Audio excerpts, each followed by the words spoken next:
By the end of today's lesson, you should be able to recognize the following learning targets. Matter is defined as anything that has mass and takes up space. The smallest part or the building block of matter are atoms. Atoms combine to form either elements or molecules. So both elements and molecules are considered pure substances because they are made from one type of atom. So for example, oxygen is considered a molecule because it is made from two atoms of oxygen combined to one another. So therefore, molecules are considered pure substances. And in this case, this molecule of oxygen is made from only oxygen atoms. In the same way, elements are also pure substances that are made from one type of atom. Different atoms can combine to form compounds. So a compound is a molecule that has two different types of atoms. So an example of a compound is water, and you can see it down here below. You'll notice that water has two atoms of hydrogen and one atom of oxygen. And since it's made up from different types of atoms combined, this is known as a compound. Sodium chloride, which is another type of compound, is actually a combination of an atom of sodium and an atom of chlorine. So since this type of substance is made of two different atoms combined to one another, we consider this a compound. So you'll notice that compounds and molecules both can consist of more than one atom combined to one another. Molecules might be pure substances. So basically, a molecule might only contain one type of atom. Compounds, on the other hand, contain more than one type of atom combined to one another. So an atom is the basic unit of matter, and all atoms are considered neutral. The reason why they are considered neutral is because they will contain equal amounts of oppositely charged particles. Now, from middle school, you might already know this, but all atoms contain three different subatomic particles. And the word subatomic here means that these particles are very, very small, and they are building blocks of the atom itself. So the first subatomic particle are the electrons, and electrons are negatively charged subatomic particles that are usually found in the orbitals. So these little shells that you see here in a typical atom, each one of these shells that surrounds the center of the atom is known as an orbital or an orbit. The electrons will usually be found in these orbitals or in these shells. Protons are positively charged subatomic particles, and they are found in the center of the atom, also known as the nucleus. So the center of the atom is known as the nucleus, and it contains this positive subatomic particle, in addition to another subatomic particle known as the neutron. So the neutron is a neutral particle, meaning it does not have a charge. It is neither positive nor negative, and it is also found in the nucleus. So to summarize, this entire atom has several parts. B here represents let's begin with C actually. C represents the nucleus. It is the center of the atom. Within the nucleus, we have the neutron, which is represented by the letter B, the proton, which is represented by the letter A, and outside of the nucleus, we have several of these shells or orbitals represented by the letter D, and floating in these shells are in constant motion are the negative electrons. So the reason why an atom is considered neutral is because it will have equal amounts of protons, which are positive, and electrons, which are negative. And if you remember from math class, if we have a positive and a negative number and they are of equal value, they cancel each other out, and the overall result of these two numbers would be 0. So this is what we mean by neutral, having no charge. An element is a substance that is made up of only one type of atom. So in other words, it is pure. It is only made from one type of atom. So copper, so the element copper is only made from copper atoms. Similarly, the element carbon is only made from carbon atoms. And finally, the element helium is only made from helium atoms. Elements can exist in many forms, and they can either be found in nature. Most elements are actually found in nature. And many elements are also made in the lab, so they are synthetic. All elements are summarized in a table known as the periodic table, and you learned all about the periodic table in middle school. So I'm not going to go into too much details right now. But to summarize, the periodic table essentially contains all of the elements in order of increasing atomic number. And each of the elements is represented by a specific letter or a specific symbol. There are 118 elements in total. 91 of them occur naturally, while 27 are created synthetically in the lab by scientists.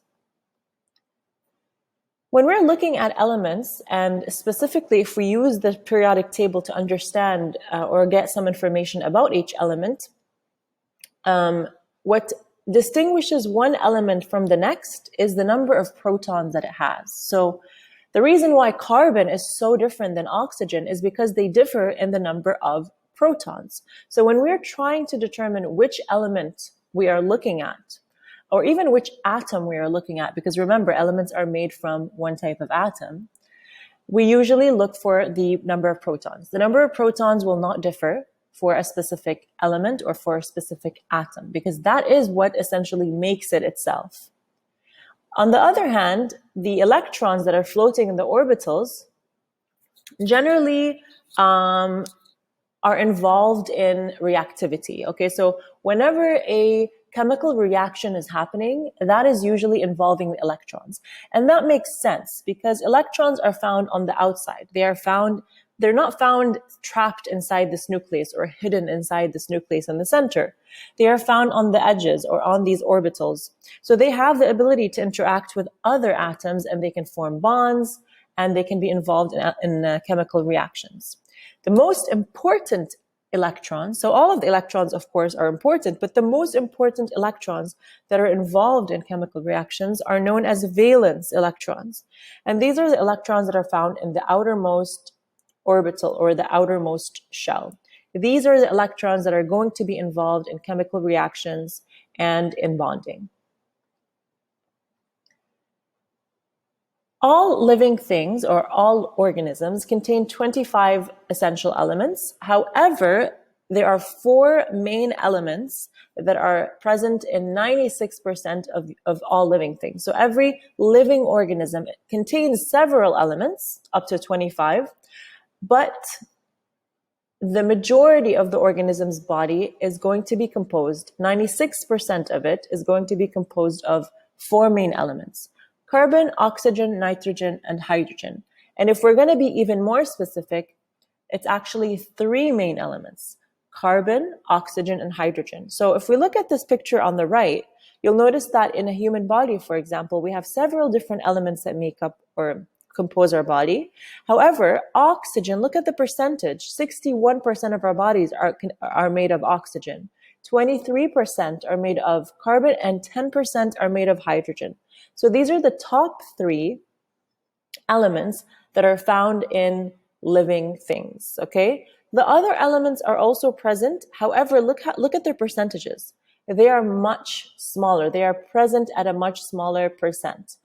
We refer to these elements as trace elements, okay? Meaning that they are found in a very small amount. However, they are still extremely important. So elements such as iron, calcium, and potassium are considered trace elements because we need very little of them, but we do need them, okay? If you have an iron deficiency or a calcium deficiency or a potassium deficiency, if you're not getting these elements in your diet, you will have medical issues. So even though we need them in very small amounts, we still need them, and they are super important.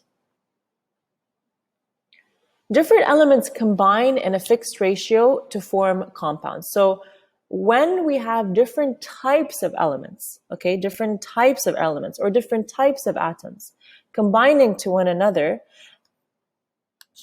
So for example, here we see four different types of compounds. The first one is water. Notice how the compound water is made of 2 hydrogens combined with 1 oxygen.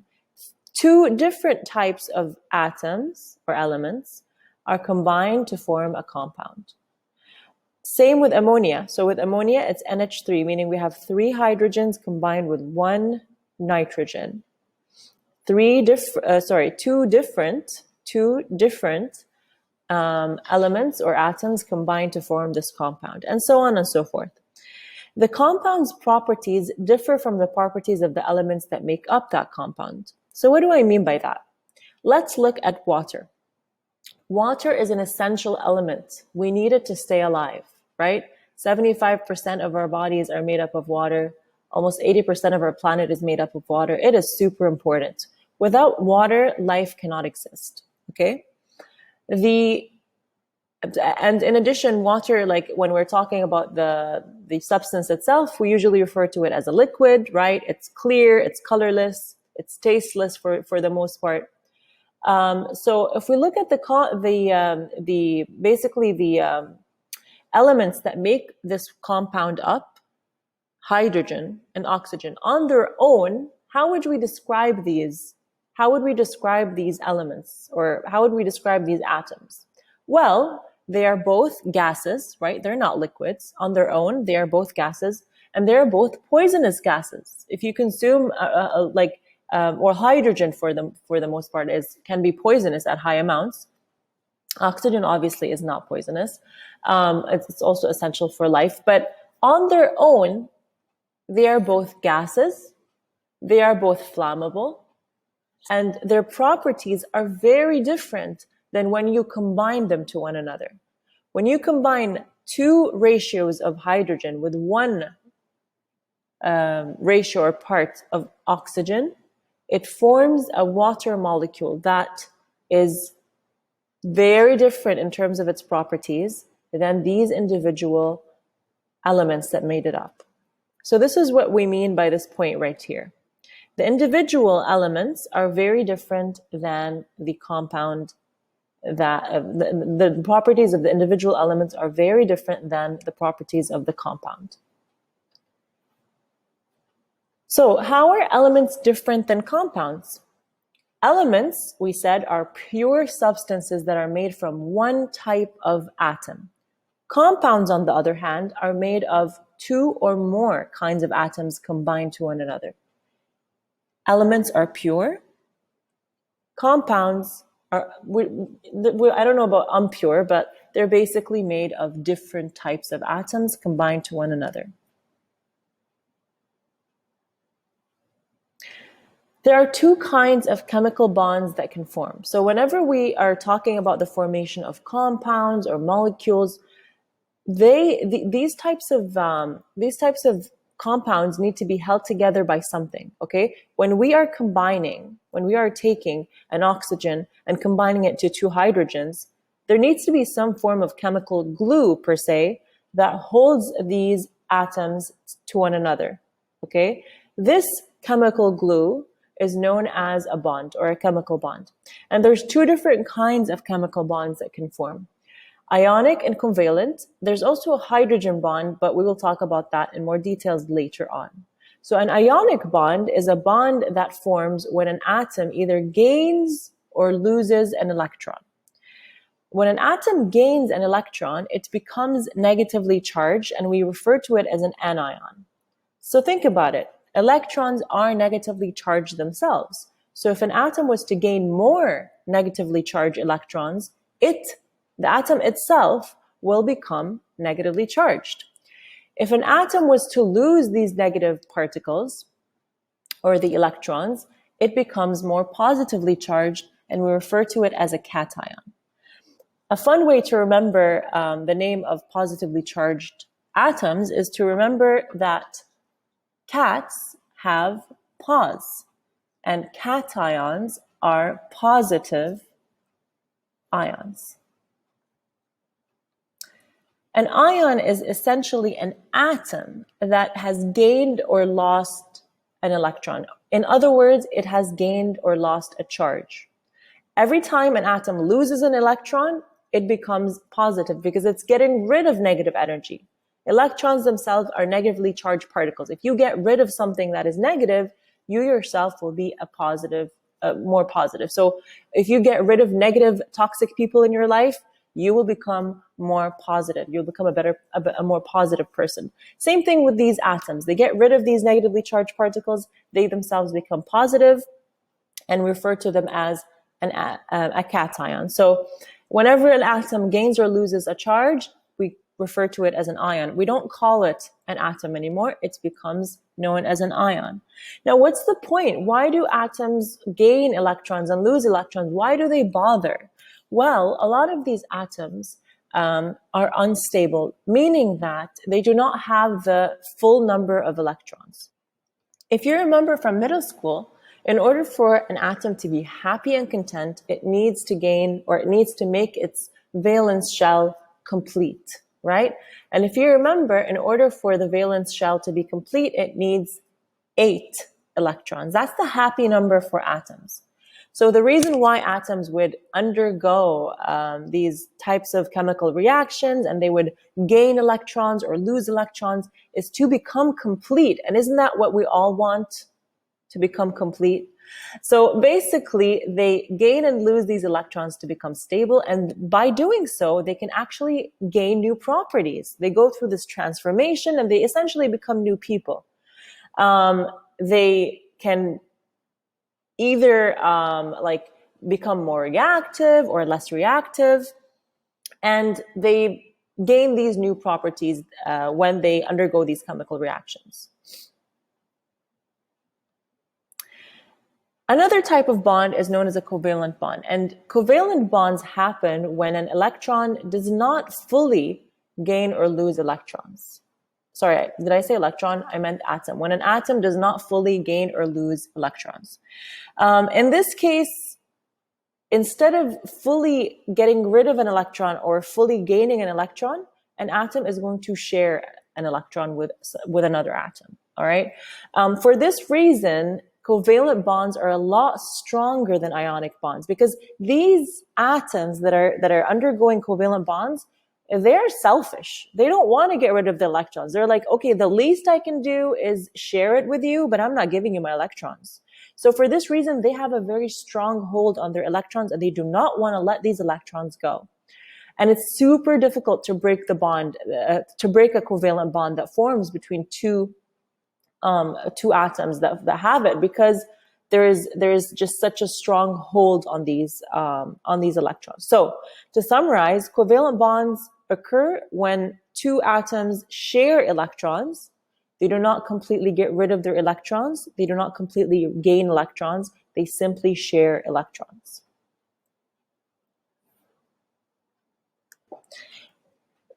So the last thing I kind of want to talk about today is the difference between molecules and compounds, because that is something that a lot of students get confused by.